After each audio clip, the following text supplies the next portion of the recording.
இன்னைக்கு நம்ம எல்லாரும் காசை சம்பாதிக்கிறதுக்காக ஓடிக்கிட்டே இருக்கோம்.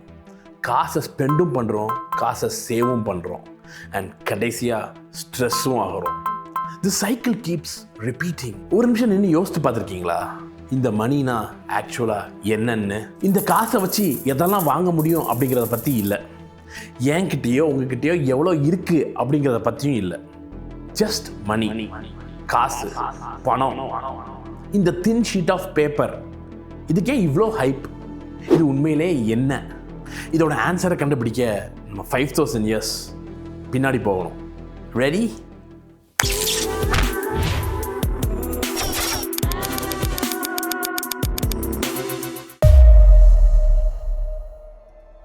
இமேஜின், நீங்கள் ஒரு 5000 வருஷத்துக்கு முன்னாடி வாழ்ந்துட்டு இருக்கீங்க. அப்போது காசு அப்படிங்கிற கான்செப்டே கிடையாது. உங்ககிட்ட கொஞ்சம் சிக்கன்ஸ் இருக்குது, அதாங்க கோழி. ஆனால் உங்கள் ஃபேமிலிக்கு நீங்கள் நைட் சாப்பிட்றதுக்கு ரைஸ் வேணும். ஸோ நீங்கள் ஒரு விவசாயியை தேடி போகிறீங்க அரிசி வாங்குறதுக்கு. என்கிட்ட சிக்கன் இருக்குது, உங்ககிட்ட அரிசி இருக்குது, நம்ம 2 பேரும் ட்ரேட் பண்ணிக்கலாமான்னு கேட்குறீங்க.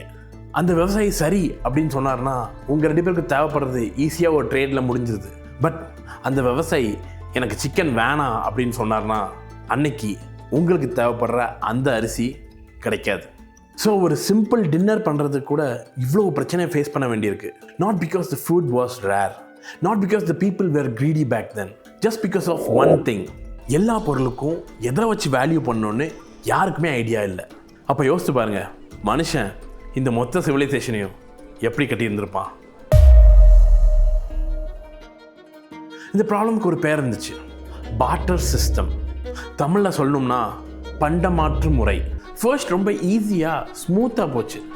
என்கிட்ட இருக்கிறத நான் உங்களுக்கு கொடுக்குறேன், உங்ககிட்ட இருக்கிறத நீங்கள் எனக்கு கொடுங்க, ட்ரேடு முடிஞ்சுது, அண்ட் that's இட்.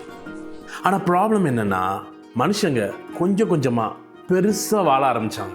ஊர் பெருசாச்சு, பிஸ்னஸ் பெருசாச்சு, ட்ரேடு பெருசாச்சு. ஆனால் இந்த பார்ட்டர் சிஸ்டம் அவ்வளோ ஸ்பீடாக க்ரோ ஆகலை. அப்போ தான் மனுஷனுக்கு ஒரு ஷார்ட்கட் தேவைப்பட்டுச்சு.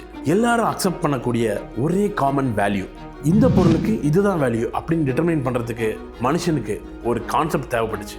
And that's when humanity had an idea that changed everything. ஒவ்வொரு சிவிலைசேஷனும் ஒவ்வொரு ஆன்சரை ட்ரை பண்ணாங்க. இந்த பண்டமாற்று முறைக்கு சில பேர் கடல் சிப்பிகளை யூஸ் பண்ணாங்க, உப்பை யூஸ் பண்ணாங்க, சில பேர் வெள்ளி தங்கம்னு யூஸ் பண்ணாங்க. ஒரு ட்ரேட் நடக்கும்போது 2 பார்ட்டிஸ்க்கும் ஒரே பொருள் பிடிக்கணும்னு அவசியம் இல்லை.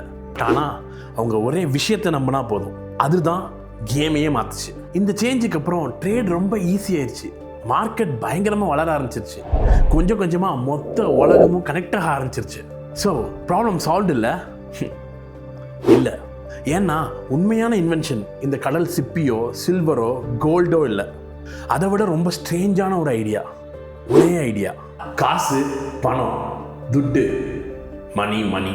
ஸோ இந்த காசு தான் இந்த மொத்த உலகத்தையும் இப்போ ரன் பண்ணிகிட்டு இருக்கு. இப்போல்லாம் இந்த காசுக்கு ஃபிசிக்கல் ஃபார்ம் கூட தேவையில்லை. கொஞ்சம் யோசிங்க, கோல்டு ஏன் வேல்யூபிள்? நம்ம வேல்யூபிள்னு சொன்னோம். ரூபா நோட்டு ஏன் வேல்யூபிள்? நம்ம வேல்யூபிள்னு சொன்னோம். உங்களோட பேங்க் அக்கௌண்ட்டில் இருக்கிற டிஜிட்டல் நம்பர்ஸ் அது ஏன் வேல்யூபிள்? ஏன்னா அது வேல்யூபிள்னு நம்ம நம்புகிறோம். அதனால தான் உண்மையான பிரேக் த்ரூ கோல்டு இல்லை, ட்ரஸ்ட், நம்பிக்கை. இந்த காசு இப்போ வரைக்கும் ஒர்க் ஆகுதுன்னா அது பேப்பர்னால இல்லை, கோல்டுனாலையும் இல்லை. இந்த உலகத்தில் இருக்கிற கோடிக்கணக்கான மக்கள் இது வேல்யூபிள் அப்படின்னு நம்புறதுனால. அதுதான் எல்லாத்தையும் மாற்றிருச்சு. ஏன்னா ஒரு தடவை மனுஷங்க இந்த சிம்பிள்ஸை கற்றுக்கிட்டதுக்கப்புறம் அவங்களுக்கு கோல்டு தேவைப்படலை, சில்வர் தேவைப்படலை, ஃபிசிக்கலாக எதுவும் தேவைப்படலை. ஒரு நம்பர் போதும், ஒரு பேப்பர் போதும், ஒரு ப்ராமிஸ் போதும்னு இருக்க ஆரம்பிச்சுக்கிட்டாங்க. எனக்கு சில நேரம் இந்த காசை பற்றி யோசித்தாலே வேடிக்கையாக இருக்குது. Just piece of paper with numbers on it. அந்த நம்பர்ஸ் தான் டிசைட் பண்ணுது நீங்கள் எங்கே வாழணும், எதை சாப்பிடணும், எங்கே போகணும், எதில் போகணும், என்ன மாதிரி லைஃப் ஸ்டைல் நம்ம வாழ்ந்துட்டு இருக்கோம்னு. நாளைக்கு காலை நீங்கள் எந்திச்சு வேலைக்கு போகிறீங்க, காசு சம்பாதிக்கிறீங்க, ஸ்பெண்ட் பண்ணுறீங்க, அண்ட் கொஞ்சம் சேவும் பண்ணுறீங்க. காசு முக்கியம்தான், நான் இல்லைன்னே சொல்லலை. ஆனால் இந்த ஒரு விஷயத்தை மட்டும் மறந்துடாதீங்க. ஒரு காலத்தில் மனுஷங்க காசே இல்லாமல் வாழ்ந்துருக்காங்க. அவங்களுக்கு தேவையான பொருட்களுக்காக ட்ரேட் பண்ணியிருக்காங்க. அப்போ காசுன்னு ஒன்று இல்லவே இல்லை, அவங்களோட தேவைகள் தான் முக்கியமாக இருந்துச்சு. இன்றைக்கி காசை வச்சு கிட்டத்தட்ட எதையும் வாங்க முடியும். ஆனால் அதுக்குன்னு காசு தான் எல்லாம் ஆகிறது. முதல்ல நம்மளோட தேவைகளை வைப்போம், அதுக்கப்புறம் நம்மளோட ஆசைகளை பற்றி யோசிப்போம். இதுதான் இந்த வீடியோவோட சின்ன டேக்அவே.